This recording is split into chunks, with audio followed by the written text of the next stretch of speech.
নমস্কার শ্রোতা বন্ধুরা, আজকে যে ঘটনার কথা আপনাদের শোনাতে চলেছি তা শুনলে আপনাদের বুকের ভিতরটা হিম হয়ে যাবে।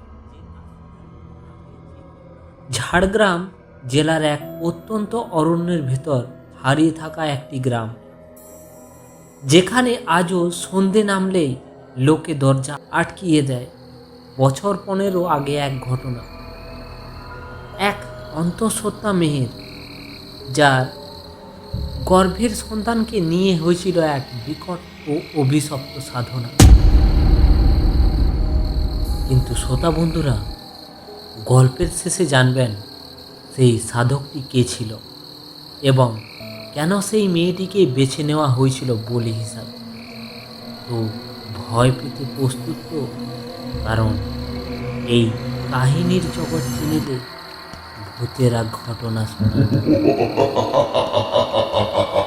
ঝাড়গ্রামের গভীর অরণ্যের ধারে একটি ক্ষুদ্র সাঁওতাল গ্রাম।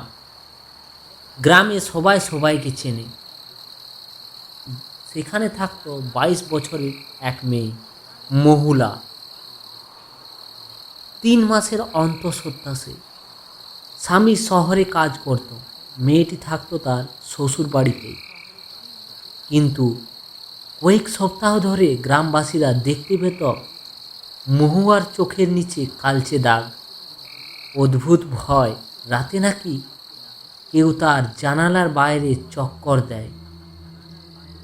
তার শাশুড়ি একদিন তাকে জিজ্ঞাসা করেছিল, মহুলা, রাতে কারো আওয়াজ শুনিস? মেয়েটি ভয়ে শুধু বলেছিল, কেউ একজন ডাকছে মা। গলার স্বরটা মানুষের মতো নয়, যেন মাটি খুঁড়ে ওঠা কোনো দমবন্ধ জীবন্ত ছায়ার মতো। এক রাতে গ্রাম ঘুমিয়ে গেলে মহুলা আচমকা বাইরে যায়। কারো ডাক তাকে টেনে নিয়ে যাচ্ছিল। জঙ্গল ঘেঁষা ধানের জমির ধারে দাঁড়ানো এক লোক, গায়ে গেরুয়া কাপড়, চুল জটা বাঁধা, চোখ দুটো লাল, মুখে সাদা পাঁশের ছাপ। মহুলা তাকে দেখে অজ্ঞান হয়ে পড়ে। মেয়েটি বুঝতেই পারেনি এটা কোনো সাধু নয়, এটা ছিল বহুদিন আগেই গ্রাম ছাড়া এক উগ্রতান্ত্রিক ভাসান নরহরি, যাকে সবাই ভাবত বহু বছর আগে মৃত্যু হয়েছে।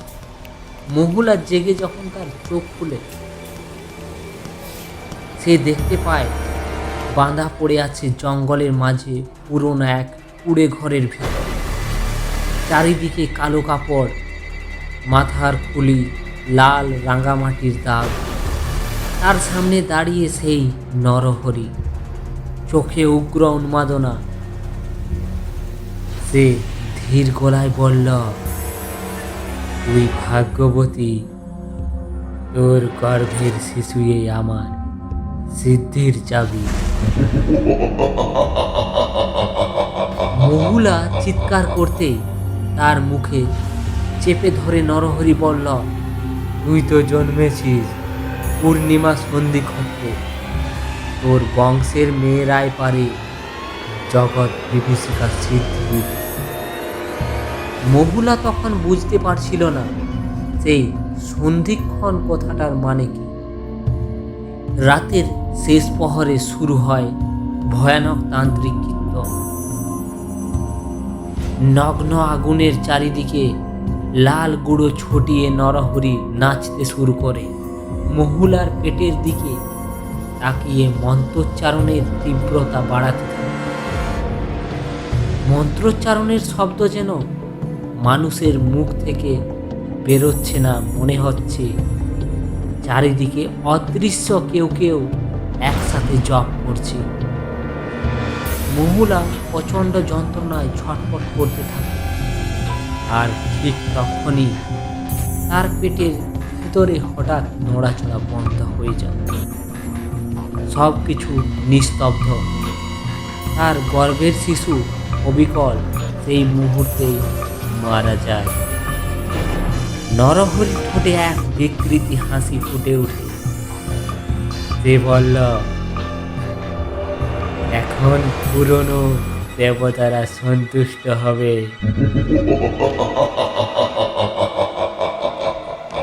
ঠিক তখনই গ্রামের কয়েকজন যুবক হাতে লাঠি মশাল নিয়ে ছুটে আসে। মহুলার শাশুড়ি রাতে মেয়েটি নিখোঁজ দেখে খবর দিয়েছিল। জঙ্গলের ভেতর মশালের আলো পড়তে দেখা যায় রক্তমাখা মাটির মাঝে কাটা ছাগলের মাথা, আগুনে ফেলে দেওয়া দেহাংশ আর বিচ্ছিন্ন হাড়। তারা চিৎকার করে ধাওয়া করলে নরহরি পালিয়ে যায় জঙ্গলের গভীরে। কেউ তাকে আর খুঁজে পায়নি, কিন্তু মহুলাকে নিয়ে যাওয়ার আগেই সে অজ্ঞান হয়ে পড়ে। পরদিন সকালে গ্রামবাসীরা দেখে মহুলার বেঁচে থাকলেও তার মুখে কোনো শব্দ নেই, চোখে কোনো আলো নেই। সে শুধু একটাই কথা বারবার বলতো,